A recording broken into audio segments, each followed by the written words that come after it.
Hi ಸ್ನೇಹಿತರೆ, ನಮಸ್ಕಾರ. Kamala creation YouTube ಚಾನಲ್ಗೆ ಸ್ವಾಗತ. ನನ್ನ ಯೂಟ್ಯೂಬ್ ಸಬ್ಸ್ಕ್ರೈಬರ್ಸ್ಗೆಲ್ಲ ಶರಣಾರ್ಥಿ. ನೋಡಿ ಚಪಾತಿ ಎಷ್ಟು ಚೆನ್ನಾಗಿ ಬಂದವೆ ಚಪಾತಿ ಅಂತ. ಕ್ಯಾರೆಟು ಮತ್ತು ಗೆಡ್ಡೆಕೋಸು ಹಾಕಿ ಮಾಡಿರೋ ಇದು ಚಪಾತಿ ತುಂಬ ಚೆನ್ನಾಗಿ ಬಂದಿವೆ. ಬನ್ನಿ ನೋಡೋಣ ಈಗ ಹೆಂಗೆ ಮಾಡೋ ವಿಧಾನ ಹೆಂಗೆ ಅಂತ ತೋರಿಸ್ಕೊಡ್ತೀನಿ. ಬನ್ನಿ ನೋಡ್ಕೊಂಬರೋಣ. ಸ್ನೇಹಿತರೆ, ತರಕಾರಿ ಹಾಕಿ ಚಪಾತಿ ಮಾಡೋದು ಹೆಂಗೆ ಅಂತ ತೋರ್ಸಕ್ಕೆ ಬಂದಿದ್ದೀನಿ. ಈಗ ನಾನು ಕ್ಯಾರೆಟು ಚಿಕ್ಕದು 2 ಕ್ಯಾರೆಟ್ ತುರ್ಕೊಂಡಿದ್ದೀನಿ. ನೋಡಿ, 1 ಗೆಡ್ಡೆಕೋಸು ತುರ್ಕೊಂಡಿದ್ದೀನಿ. ಇದಿಷ್ಟನ್ನು ಹಾಕೋತೀನಿ. ಮಕ್ಕಳಿಗೆ ತರಕಾರಿ ತಿನ್ನಲ್ಲ, ಅವಕ್ಕೆ ಈ ಥರ ಮಾಡಿಕೊಟ್ರೆ ತುಂಬ ಚೆನ್ನಾಗಿ ತಿಂತವೆ. ತರಕಾರಿ ತಿಂದೆ ಇದು ಮಕ್ಕಳು ನನಗೆ ಹಾಕಿ ಮಾಡಿಕೊಟ್ರೆ ತುಂಬ ಚೆನ್ನಾಗಿ ತಿಂತವೆ. ಹಿಂಗೆ ಮಾಡಿಕೊಡಿ. ನೀವು ಕ್ಯಾರೆಟ್ ಹಾಕ್ಬೋದು, ಗೆಡ್ಡೆಕೋಸು ಹಾಕ್ಬೋದು, ಮೂಲಂಗಿ ಹಾಕ್ಬೋದು, ಸೌತೆಕಾಯಿ ಹಾಕ್ಬೋದು, ಎಲ್ಲನೂ ಹಾಕ್ಬೋದು. ನೋಡಿ, ಒಂದು ಸಣ್ಣ ಚಿಕ್ಕದು 2 ಕ್ಯಾರೆಟು, 1 ಗೆಡ್ಡೆಕೋಸು, ಒಂದು ಅರ್ಧ ಸ್ಪೂನು ಜೀರಿಗೆ ಉಜ್ಜಿಬಿಟ್ಟು ಹಾಕ್ತೀನಿ. ಈಗ ಉಪ್ಪು ಹಾಕೊಳ್ಳೋಣ. ರುಚಿಗೆ ತಕ್ಕಷ್ಟು ಉಪ್ಪು ಹಾಕೊಳ್ಳೋಣ. ನೋಡಿ, ಇಷ್ಟು ಒಂದು ಅರ್ಧ ಸ್ಪೂನ್ ಉಪ್ಪು ಹಾಕ್ತಾಯಿದ್ದೀನಿ. ಒಂಚೂರು ಚಾಟ್ ಮಸಾಲ ಹಾಕೋಣ ಇದಕ್ಕೆ. ನೋಡಿ, ಒಂದು ಎಷ್ಟು ಹಾಕ್ತೀನಿ ಅಂತಂದರೆ, ನೋಡಿ, ಒಂದು 1/4 ಸ್ಪೂನಷ್ಟು ಚಾಟ್ ಮಸಾಲ ಹಾಕ್ತಾಯಿದ್ದೀನಿ. ಚೆನ್ನಾಗಿರ್ತದೆ ಮಕ್ಕಳಿಗೆ. ಹಿಂಗೆ ಮಾಡಿಕೊಟ್ರೆ ತುಪ್ಪ ಹಾಕಿ ಬೆಣ್ಣೆ ಹಾಕಿಕೊಟ್ರೆ ಎಷ್ಟು ಚೆನ್ನಾಗಿ ತಿಂತವೆ ಕೂಡ, ಅಷ್ಟು ಚೆನ್ನಾಗಿ ತಿಂತಾವೆ. ಘಮ ಅಂತ ಇರ್ತೇವೆ. ನೋಡಿ, ಚಾಟ್ ಮಸಾಲ ಹಾಕಿದ ತಕ್ಷಣ ಗಮಗರಿತಾ ಇದೆ.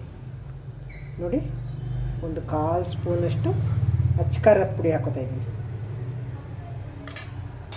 ಖಾರ, ಹುಳಿ, ಉಪ್ಪು ಎಲ್ಲ ಇದ್ದರೆ ಚೆನ್ನಾಗಿರ್ತದೆ. ಚಾಟ್ ಮಸಾಲೆನೂ ಚೂರು ಹುಳಿಯಾಗಿರ್ತದೆ.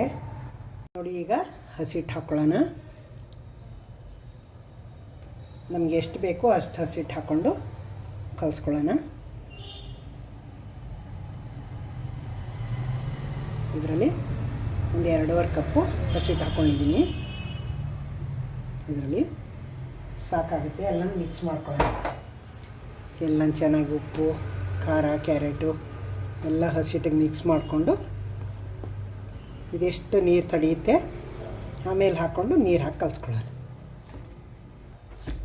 ನೋಡಿ, ಈಗ ಈ ಥರ ಕಲಿಸಿದ್ದೀನಿ. ಸ್ವಲ್ಪ ನೀರು ಚಿಮ್ಕಿಸ್ಕೊಂಡು ಕಲಿಸ್ಕೊಳ್ಳೋಣ. ಹೀಗೆ ಸ್ವಲ್ಪ ಹಾಕೋಬೇಕು. ಜಾಸ್ತಿ ಹಾಕ್ಬಿಟ್ರೆ ತೆಳ್ಳಗಾಗ್ಬಿಡ್ತದೆ, ಸರಿ ಹೋಗಲ್ಲ. ಆಮೇಲೆ ನೀರು ಬಿಡುತ್ತಲ್ವ ಇದುವೆ, ಹಾಗಾಗಿ ನೋಡಿ ಈ ಥರ ಕಲಿಸಿದ್ದೀನಿ. ಈಗ ಒಂದು 2 ಸ್ಪೂನ್ ಎಣ್ಣೆ ಹಾಕ್ಬಿಟ್ಟು ನಾದಿ ಇಟ್ಬಿಡೋಣ.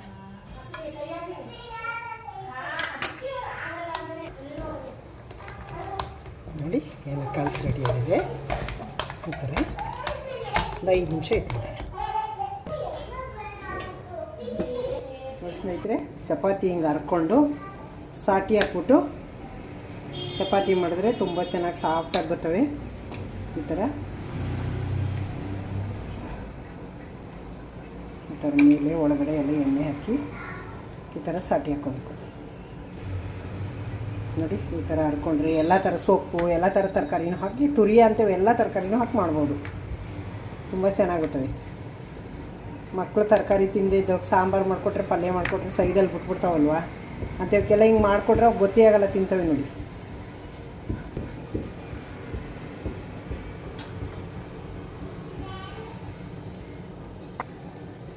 ಸ್ಟವ್ ಮೇಲೆ ಹಂಚು ಕಾದಿದೆ, ಹಾಕೋಣ. ಈಗ ಹಂಚು ಮೇಲೆ ನೋಡಿ ಹಿಂಗೆ ತಿರುವು ಹಾಕ್ಬಿಟ್ಟು ಎಣ್ಣೆ ಹಾಕ್ಬಿಟ್ಟು ತಿರುವು ಬೇಯಿಸ್ಕೊಳ್ಳಿ.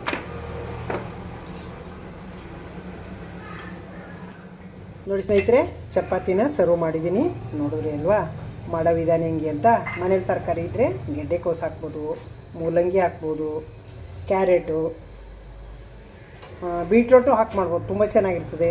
ಎಲ್ಲ ತರಕಾರಿಗಳು ಹಾಕ್ಬೋದು, ಎಲ್ಲ ಸೊಪ್ಪು ಹಾಕಿ ಮಾಡ್ಬೋದು. ಮಕ್ಕಳು ತಿಂದೇ ಇದ್ದವಕ್ಕೆಲ್ಲ ತುಂಬ ಚೆನ್ನಾಗಿ ತಿಂತವೆ.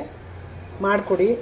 ತುಂಬ ಸಾಫ್ಟಾಗೂ ಬಂದಿವೆ. ನೋಡಿ, ಎಷ್ಟು ಸಾಫ್ಟಾಗಿ ಬಂದಿವೆ ಅಂದರೆ, ನೋಡಿ ಎಷ್ಟು ಚೆನ್ನಾಗಿ ಬಂದಿವೆ. ಹೊಸಬರು ನೋಡ್ತಾ ಇದ್ರಿ ದಯವಿಟ್ಟು ನನ್ನ ಚಾನಲ್ ಸಬ್ಸ್ಕ್ರೈಬ್ ನೋಡಿ. ಹಳಬರಿಗೆ ಈ ವಿಡಿಯೋ ಇಷ್ಟ ಆದರೆ ಲೈಕ್ ಮಾಡಿ, ಶೇರ್ ಮಾಡಿ, ಕಮೆಂಟ್ ಮಾಡಿ, ಸಬ್ಸ್ಕ್ರೈಬ್ ಆಗೋದು ಮರಿಬೇಡಿ.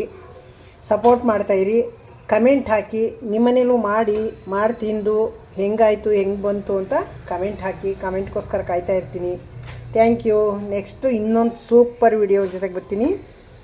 ಮುರಿದು ತಿಂದು ತೋರಿಸ್ತೀನಿ ಎಷ್ಟು ಸಾಫ್ಟಾಗಿ ಎಷ್ಟು ಚೆನ್ನಾಗಿವೆ ಚಪಾತಿ ಅಂತ. ನೋಡಿ ತುಂಬ ಸಾಫ್ಟಾಗಿ ಗೊತ್ತಾಯಿವೆ. ಟೊಮೊಟೊಕಾಯಿ ಚಟ್ನಿ, ತರಕಾರಿ ಸಾಗು, ಅದಕ್ಕೆ ಬೆಣ್ಣೆ ಹಾಕಿದ್ದೀನಿ. ಬೆಣ್ಣೆ ತುಪ್ಪ ಏನು ಬೇಕಾದ್ರೂ ಹಾಕ್ಕೊಂಡು ತಿನ್ಬೋದು. ಮಳೆಗೂ ಚಳಿಗೂ ಅಷ್ಟು ಚೆನ್ನಾಗಿದೆ ನೋಡಿ. Thank you.